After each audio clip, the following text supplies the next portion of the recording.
Okay, we are ready to take a look at this B40. Now, I think we've shown a bunch of this stuff already, but he's on the track, works and everything. I did just a little bit of panel lining here and there. Not too much. This one's not mine, so I'm going to leave that for Kennedy. That's his thing.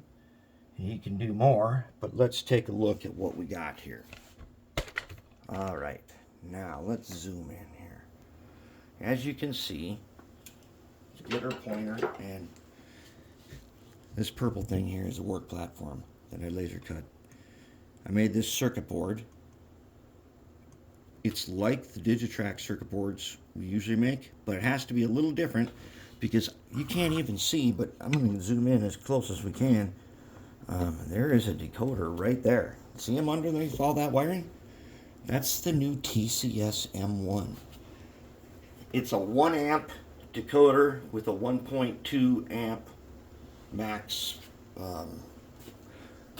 spike current. It can take a momentary spike of 1.2 amps. That's pretty good, and it's tiny. It is tiny, tiny. So here's where neatness really counts. So now I added in front and rear lights. I put in yellow LEDs on resistors, and I wired them in the usual way, white wire, yellow wire, so we have directional lighting. And he does work pretty good. We'll put him up here on the track. You'll see I've already got the light turned on. Get him on here. Okay, so I've got the light turned on. Let's go ahead and, okay, here's going to be light off. You see that? He's in forward, light on. If I change him to reverse, light on, front light off. See it?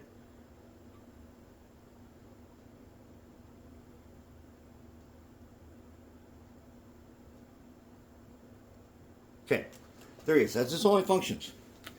All right, so now let's just give him a listen. See how he sounds.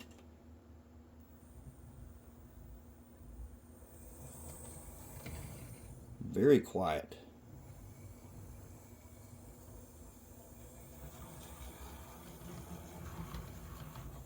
Very nice, very nice.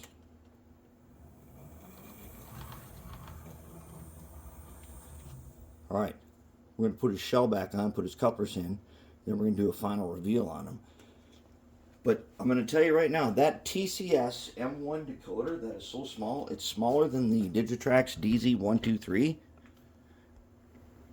it's kind of a game changer because it takes up like no space at all. I put a little insulator on here, but he's already got this clear insulation tape on him. He's pretty good. But otherwise, this guy's running really nice. We're going to take him over and see how he does versus the Spaghetti Bowl and Bridge 15 once I get his shell all on there. And we're going to put his couplers on too. And otherwise, he's looking pretty good.